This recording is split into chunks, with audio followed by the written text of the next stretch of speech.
Welcome back to my channel. Today we're going to look at the Wookieshido code that was posted by Barbarius666. It's a beautiful thread. Yeah, for those that haven't seen it, it's on the Fallout Reddit.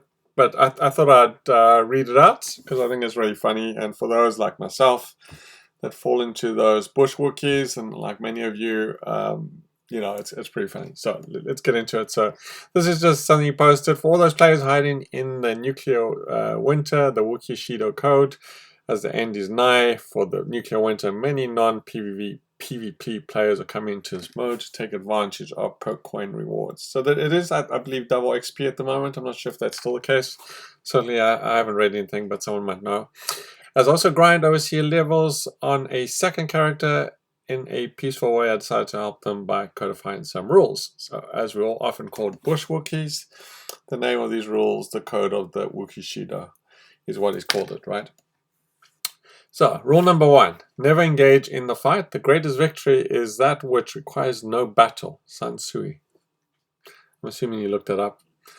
2, remain in the shadow. Hide in the bushes, let others fight, and be mowed like blades of grass. Beautiful. 3, leave any earthly possessions behind you. Become the Siddhartha Gautama of nuclear winter. Carry no stimpack, no armor, no weapon. When enemies loot your death bag, they will only stare in the black void of their empty souls. That is just gold there, right there. So when enemies loot your death bag, they will only stare in the black void of their empty souls. I love it. 4, beware of the world around you. Walk slowly and always humbly crouched.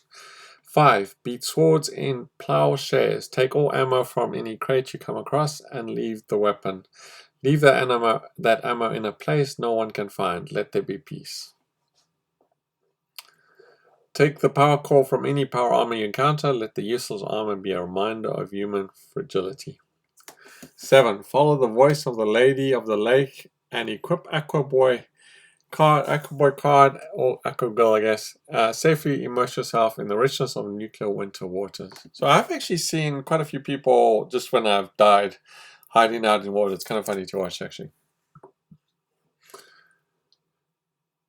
Number 8, become one with the nature. Hide in the remains of large animals. Edit, the Wookiee scriptures may be wrong on this one. Yeah, I can't say, even when I've killed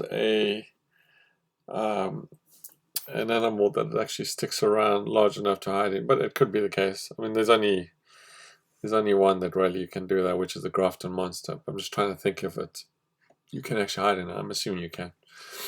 Number 9, be considerate of other players hiding in bushes. They are travelers on the same path. They are on their own journey. So that's kind of an interesting one. A lot of people panic when they see others in the bushes, even though that they are hiding in the bushes themselves and have no intention of actually fighting. I've definitely seen them sort of panic and just turn around and shoot. In fact, I had one literally hiding in the bush behind me, and for whatever reason, someone walked along, he jumped out and shot them, or tried to shoot them, and he ended up dying. And then 2 other players came along and they were fighting each other. So, you know, had he just stayed in the same place, he would have been fine. But again, you know, I think they're just panicking there, right? So if you're hiding, I've definitely had people all around me fighting. I've probably been killed a few times just by pure accident, where, you know, they've grenaded or shot in my direction without knowing that I was there, right? Number 10, or 0 in this case, when the end is inevitable, face it bravely, follow the way of the Wookieshido, and choose the fiery death. Divest your enemies of satisfaction of killing you. Choose to go your way. Choose to go your way. Choose to go away. There's spelling there. But yeah, that's kind of funny. I did see a few kind of interesting comments. This one I think is quite important. Is, you know, I don't know. I think that's mixed. I've seen some mixed comments around that. You know, I always turn my team off just so I don't, you know, pretend I'm on someone's team and they expect you to help, because, you know, I think that's generally the expectation. But the other kind of thought around that thing is, the more people on your team, you know, there's 3 less people that will attack you, right? So so there's kind of that way as well, right? So it's probably a 50-50 there, right? Okay, I went 3 rounds firing a single shot. Yeah, I've done that as well. I've literally won a match without, just by pure luck, the last 2 killed themselves. I just happened to be hiding nearby and still alive, right?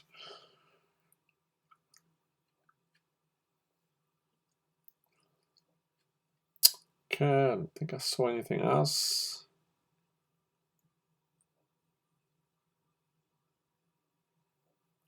Following the Bush Wookiee Bible. Anyway, let me know if you found that funny. That was kind of cool. I think that should be kind of printed and pasted on someone's wall. But yeah, if you guys are not really nuclear winter players and you are suddenly playing, you know, I mean, it's kind of sad. Even I'm not a big fan of nuclear winter, but it's sad to see it go for sure, right? It's kind of fun. I'm kind of thinking, you know, where am I going to go hide in bushes? It's not like we're hiding bushes in adventure, although I've done that a few times. But you know, there's just some cool things that we can and do in nuclear winter that we would never really want to or need to do in adventure, right? So it is going to be very sad to see it leave. But I guess my thoughts there is they just want a mode that makes money, and nuclear winter just isn't something that they're making money on. I don't think it's about all the bugs and the cheating and all that, because they could just let it just be and leave it as is, right? But I think it's really, you know, we're not making money on this. We have to support it, and we want something that actually creates money, right? So I think that's really the reason why they're getting rid of it, right? So, or they're just diverting all those resources into the new features that adventure will get, right? So my biggest concern, I guess, is what are they going to do with PvP?